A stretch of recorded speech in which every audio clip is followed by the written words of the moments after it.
3 бөлүм. 7 ай болгондо бүт Исрайыл уулдары шаарларынан Иерусалимге келишти. Алар бир кишидей чогулушту.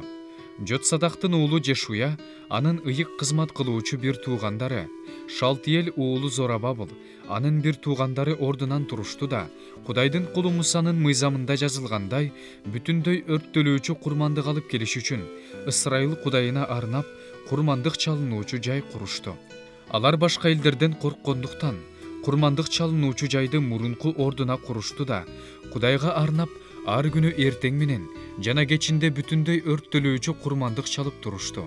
Алар мыйзам боюнча алачык майрамын өткөрүшүп, дайыма чалынуучу бүтүндөй өрттөлүүчү курмандыкты ар бир күндүн мыйзамы боюнча белгиленген санда чалып турушту.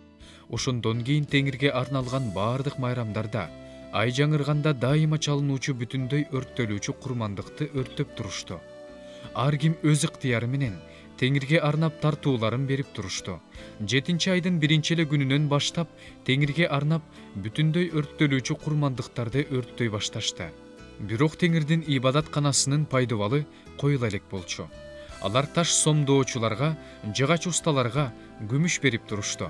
Ошондой эле кедир жыгачын Персия падышасы Корештин уруксааты менен Лебанондон деңиз аркылуу Жапага жеткирип туруш үчүн Сидондуктар менен тирликтерге тамак, суусундук, май берип турушту.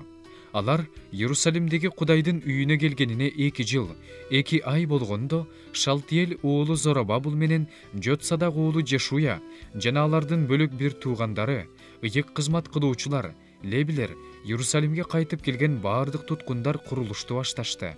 Кудайдын үйүндөгү жумуштарга көзөмөл кылыш үчүн 20 жана андан жогорку жаштагы лебилерди коюшту.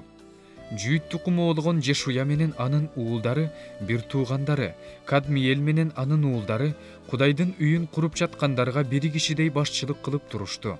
Ошондой эле Хейнадаттын уулдары, алардын уулдары менен бир туугандары лебилер кошо турушту. Куруучулар ибадаткананын пайдубалын тургузуп бүткөндөн кийин ыйык кийимдерин кийген ыйык кызмат кылуучуларды сурнайлары менен, Асаптын уулдарын, лебилерди жес табактары менен Исрайыл падышасы дөөттүн көрсөтмөсү боюнча Теңирди даңташ үчүн коюшту. Ошондо алар кезектешип Теңирди мактагыла, даңтагыла, анткени ал ырайымдуу, анын Исрайыл элине болгон ырайымы түбөлүктүү деп ырдай башташты. Бүт эл да ибадаткананын пайдубалы коюлган үчүн Теңирди даңтап кыйкырып жатты. Ошондо мурдагы ибадаткананы көргөн ыйык кызмат кылуучулардын, лебилердин, уруу башчылардын, карыялардын көпчүлүгү өздөрүнүн көз алдында курулуп жаткан ибадаткананын азыркы пайдубалын көрүп, катуу ыйлашты. Кээ бирөөлөр кубанганынан жер жаңырта кыйкырып жатышты.